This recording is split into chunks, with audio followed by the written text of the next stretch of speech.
국방부가 합참이 전혀 우리 장병들에게 백신을 놔줄 생각도 계획도 없었다라는 의혹이 좀 더 짙어지고 있고 대통령은 이와 관련해서 구체적인 사과를 하지 않고 있는 것도 정치적으로 논란인데요. 일단 청해부대에서 유증상자가 폭주할 때도 윗선은 전혀 몰랐다는 겁니다. 청해부대 승조원 301명 중에 270명이 확진됐어요. 거의 90% 가까이가 확진된 거고요. 국방장관 합참의장 지난 2일 첫 유증상자 발생 후 12일 뒤인 14일에야 관련 내용 파악했다. 늑장 보고 있었다는 거죠. 100여 명이 증상 호소할 때도 인지하지 못했다는 거예요. 어떤 증상들이 나왔냐? 군 해명 볼까요? 신속 항체 검사 결과 음성이라 단순 감기력이었다. 폐렴 진단 받은 이가 없고 통상 우기에 감기가 활발해 지구에 보고 안 했다. 그러니까 박성민 변호사님, 군의 해명은 우기라 보고하지 않았고 상황 파악 못했다라는 건데 그 우기가 그 우기 비내리는 우기. 네, 그렇습니다. 이 사건의 경우에는 국방부 장관이나 합참 의장 등 군 수뇌부뿐만 아니라 당시 실무를 담당했던 실무진에게도 비판이 쏠릴 수밖에 없는 상황으로 보입니다. 나름대로는 대처를 했다고 하지만 신속 항체 검사 결과 음성이라 단순 감기로만 여겼다. 폐렴 진단을 받은 이가 없고 통상 우기에 감기 바이러스가 활발해서 주의부에 보고를 안 했다고 하지만 밀폐된 공간에서 다수의 사람들이 밀접하게 접촉해 있는 상황에서 감기로 오인된 코로나19 감염자가 한 명이라도 발생하게 되면 그 결과는 걷잡을 수가 없습니다.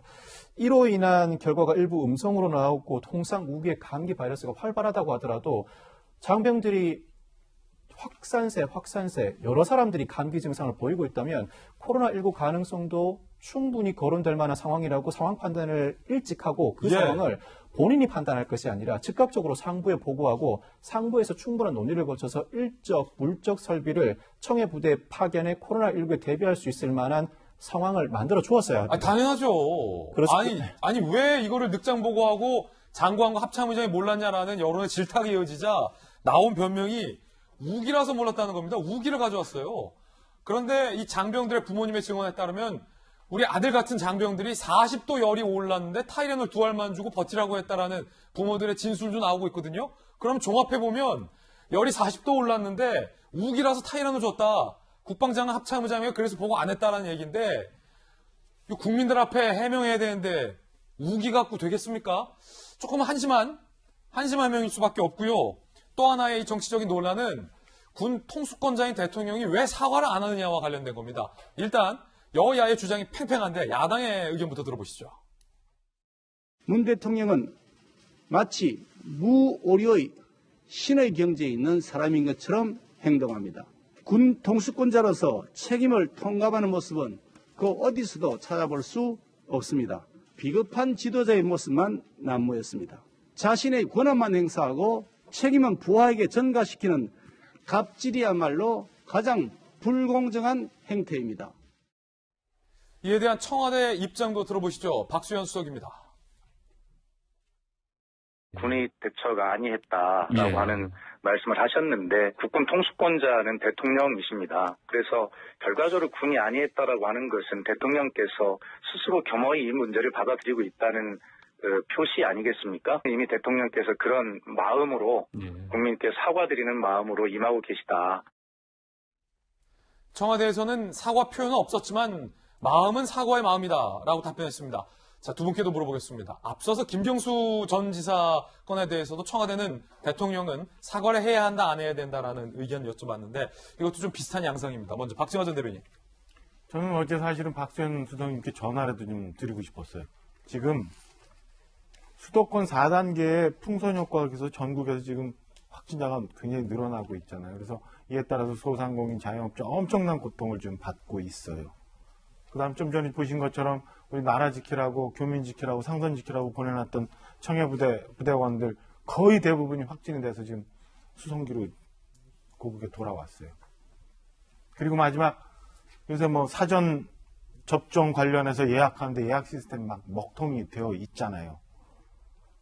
이쯤 되면 사실은 저는 대통령이 저렇게 그냥 내부 회의, 뭐 수석보좌관 회의 아니면은 뭐 중요한 회의이긴 합니다만 국무회의 뭐 이런 데서 말씀하실 게 아니라 저는 춘추관 2층에 나와서 대국민 성명이라도 말씀을 좀 주셔야 되는 상황 아닌가 싶어요. 이 지금 코로나 미처 확진을 잡지 못해서 어렵지만 좀 한 번 더 국민 여러분 참고 나라를 좀 도와주세요. 제가 앞장서겠습니다. 그리고 아침부터 저녁까지 옛날에 텀블러 들고 뭐 웃고 그러실 때 팔 걷어붙이지 말고 이때 팔 걷어붙이고 어디 저 중대병이라도 가서 침대 간이 침대 놓고 하시면 우리나라 국민들 다 쫓아갈 텐데 왜 저렇게 뒤에서 말씀을 안 하시는지 저는 답답해요.